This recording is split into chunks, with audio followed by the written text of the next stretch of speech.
पंजाब हुकूमत और peoples party सैलाब मुतासरीन की इमदाद के मामले पर आमने सामने आ गए हैं।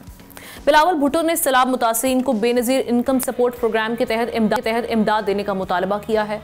आसफा भुट्टो जरदारी जो कि फर्स्ट लेडी हैं, उन्होंने कहा है कि BISP सैलाब ज़दगान में इमदाद बांटने का सबसे मौसर तरीका है, इसे इस्तेमाल ना करना गैर जिम्मेदाराना होगा। उधर पंजाब हुकूमत इससे इनकारी है। अज़मा बुखारी का कहना है कि सैलाब मुतासरीन को बेनज़ीर इनकम सपोर्ट प्रोग्राम के ज़रिए मदद फराहम नहीं की जा सकती। जो BISP से रजिस्टर्ड ही नहीं, उन्हें इमदाद कैसे दी जाए। इसके जवाब में पीपल्स पार्टी की सेनेटर रुबीना खालिद जो कि BISP की चेयरमैन भी हैं, उन्होंने कहा कि वो कुछ लोगों को बेनज़ीर इनकम सपोर्ट प्रोग्राम के नाम से बेसिकली मसला है। अब ये जो तनाव और रिफ्ट देख रहे हैं हम, ये क्या रुख इख्तियार और किसका मौक़िफ़ इस पर दुरुस्त है। एहतशाम साहब का इस पर तजिया लेते हैं। एहतशाम साहब, बेसिकली मसला क्या है BISP प्रोग्राम को लेकर? कल इस पर मुर्तज़ा वहाब साहब, उनकी भी प्रेस कॉन्फ्रेंस में देख रही थी, वो भी विफाक से काफ़ी नाला हैं, अपने तहफ़्फ़ुज़ात का इजहार कर रहे हैं। हर दूसरा बंदा जो पीपल्स पार्टी से है आजकल ना सिर्फ वो पंजाब से बात करें बल्कि नईमुर रहमान साहब से भी, जमात इस्लामी, उनसे भी कह रहे हैं कि इनको भी BISP प्रोग्राम से मसला नहीं होना चाहिए, ये बेसिकली लोगों के लिए बेहतर है प्रोग्राम। तो इसको फ्लड जो मुतासरीन है, विक्टिम्स हैं, उसमें इस्तेमाल ना करने की वजह क्या समझ रहे हैं आप? देखिए, हमने बेनज़ीर इनकम सपोर्ट प्रोग्राम जो है, ये बुनियादी तौर पे तो आपने देखा कि जिस तरीके से पीपल्स पार्टी की हुकूमत आई थी, उन्होंने प्रोग्राम रखा था, और बाद में आपने देखा कि PMLN की हुकूमत आई, फिर PTI की हुकूमत आई, इसका नाम चेंज करने की ज़रूरत महसूस हुई। PTI के ज़माने में तो एहसास प्रोग्राम रख दिया गया था, इवेंचुअली फिर ये इनको BISP नाम रखा गया। देखें, इसकी बुनियादी वजह हमने अगर ब्लंटली आप मुझसे पूछें तो वो पैसा है। देखें, इस साल मौजूदा माली साल में 716 अरब रुपया जो रखा गया इस मद में, जो पिछले साल की निस्बत 20% ज़्यादा है। अब इसका इस्तेमाल कैसे होगा, ये कुछ लोग कहते हैं सियासी रिश्वत है, पीपल्स पार्टी के लिए डू एंड डाई का मसला है, उन्हें अपना पॉलिटिकल ग्राउंड कवर करने के लिए वहाँ पर सिर्फ रह गया है सिंधी, और किसी हद तक चाहते हैं जनूबी पंजाब में वहाँ पर, क्योंकि बहुत ज़्यादा आपने देखा तबाही हुई है, तो ये पैसा दिया जाए। अब देखें, ये दो ग्रुप्स आपस में, PMLN और पीपल्स पार्टी का इस हवाले से बड़ा शदीद झगड़ा शुरू हो गया है। अब वजह इसकी यही है कि PMLN समझती है कि बेनज़ीर इनकम सपोर्ट प्रोग्राम का पैसा पीपल्स पार्टी इन लोगों को दिलवा के आइंदा के लिए अपना वोट बैंक पक्का करना चाहती है।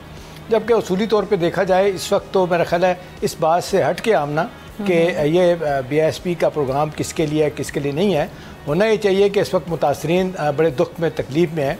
रोज़ाना आप वीडियो देखिए कि लोग कई दिनों से अपने घरों की छतों पे बैठे हुए हैं, इतना पानी है और वो उनको कोई रेस्क्यू नहीं कर रहा, खाना पीना उनके पास नहीं है। तो ये जो तय किया गया था कि जी 15,000 पे करीब फ़ी ख़ानदान दिया जाएगा, तो मैं ख्याल है इस पर तो बहस नहीं होनी चाहिए। जो दिया जा सकता है, देना ज़रूरी है, दिया जाए। अब सवाल ये है कि इनकी आपस के मसाइल हैं, झगड़े हैं। कुछ लोग कहते हैं कि ये सहूलतों के साथी हैं, पीपल्स पार्टी PMLN, इनके मुखालफिन इनको पार्टनर इन क्राइम कहते हैं। तो सवाल इस वक्त ये कि इस पैसे का इस्तेमाल कैसे किया जाए और इसके सियासी मफादात जो हैं वो उससे लोगों के साथ जो वाबस्ता है उनको कैसे पूरा किया जाए। बाय द वे, आपने भी देखा 2-3 सालों से खबरें आ रही हैं कि ग्रेड 16 से 22 तक के लोग जो है ना, वो भी इसमें से पैसा लेते हैं। मतलब कितनी शर्मनाक बात है आमना कि वो भी इसमें से पैसा लेते रहे हैं, और जाहिर सी बात है हायर अप्स के अप्रूवल के बगैर तो ये काम नहीं हो सकता था।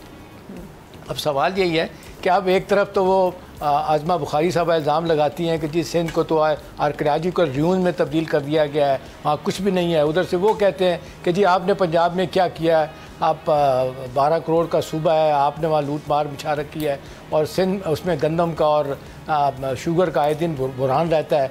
शजील मेमन साहब तो गंदम के मामले में बहुत क्रिटिसाइज़ भी करते हैं अज़मा बुखारी उनकी हुकूमत को कि इनकी वजह से सारे बुरहान पैदा हुए। अब सवाल ये है कि इस पैसे का इस्तेमाल, मेरे ख्याल है इस बात को छोड़ दिया जाए कि जी पैसा किसकी जेब में जाता है, किसकी जेब में नहीं जाता, किसको कितने फ़ंड मिलते हैं। फौरी तौर पे तो जिनको ज़रूरत है उनको पैसा देना चाहिए। दूसरी बात है, हमना बेनज़ीर इनकम सपोर्ट प्रोग्राम, मुझे अच्छी तरह याद है, हमारे दोस्त मरहूम सेनेटर अनवर बेग को PML ने एक ज़माने में उनका चेयरमैन बनाया था। आप यकीन करें, थोड़े दिनों के बाद, मेरा ख्याल हार्डली 3-4 महीने के बाद वो छोड़ के वापस आ गए थे। वो कह रहे थे कि इस प्रोग्राम में इतनी करप्शन है, इतना नाजायज़ पैसा दिया जाता है, मुझ पर इतना दबाव आता है कि फ़लाँ को इतने पैसे इसमें से दे दें। तो मैं उनको कहता हूँ कि भाई ये तो पैसा जो है ना, ये तो गरीबों के लिए है। तो वो कहते नहीं, ये तो इतना पैसा निकाल के फ़लाँ शख्स को दे दें, फ़लाँ पार्टी को दे दें। तो एक बड़ा ही गलत तरीका कार है। दूसरा आमना, इसका बेहतरीन तरीका जो आमतौर पर कहा जाता है, वर्ल्ड बैंक के लोग भी सजेस्ट करते हैं, वो ये कहते हैं कि जी आपको चाहिए कि कॉटेज इंडस्ट्री बना के दें, छोटे छोटे आप लोन लोगों को दें, लोगों को अपने पैरों पे खड़ा करें, बजाय इसके कि आप उनको बेकारी बना दें। आज ही वर्ल्ड बैंक की रिपोर्ट है वो कैसी है कि आपने देखा किस तरीके से 2.25 करोड़ लोग जो है ना वो पॉवर्टी में चले गए हैं। और मेरे लिए बड़ी हैरत की बात थी, वो कह रहे थे कि 2000 से और 2001 से लेके वो कहते हैं 64% गुर्बत में कमी आई थी और वो 18% पे आ गई थी। अब ये 2022 में दोबारा जो है ना आप देख रहे हैं कि ये तेज़ी से गुर्बत बढ़ रही है। तो मेरा ख्याल होना ही चाहिए कि इस पर बैठ के दोनों बजाय इसके कि सियासी तौर पे एक दूसरे को नीचा दिखाएं, फ़ायदा उठाने की कोशिश करें। इस वक्त जिन लोगों को जनरल आमना ज़रूरत है, जो लोग उनका मुदावा किया जाए, पैसा नहीं मिल रहा, हुकूमतें ब्रोक हो चुकी हैं, ना कि उनकी जो इस वक्त मसाइल है उनका मजाक उड़ाया जाए। एग्जैक्टली सही कह रहे हैं आप। Thank you so much Ehtesham साहब। अब देखेंगे कि आगे जाके क्या बनता है, क्या इससे पीपल्स पार्टी को अपने मुतालबे से पीछे हटना पड़ेगा या फिर पंजाब इस पर घुटने टेकता ही अब आने वाला वक्त बताएगा। सब्सक्राइब करें और बेल दबाएं ताकि कोई खबर रह न जाए।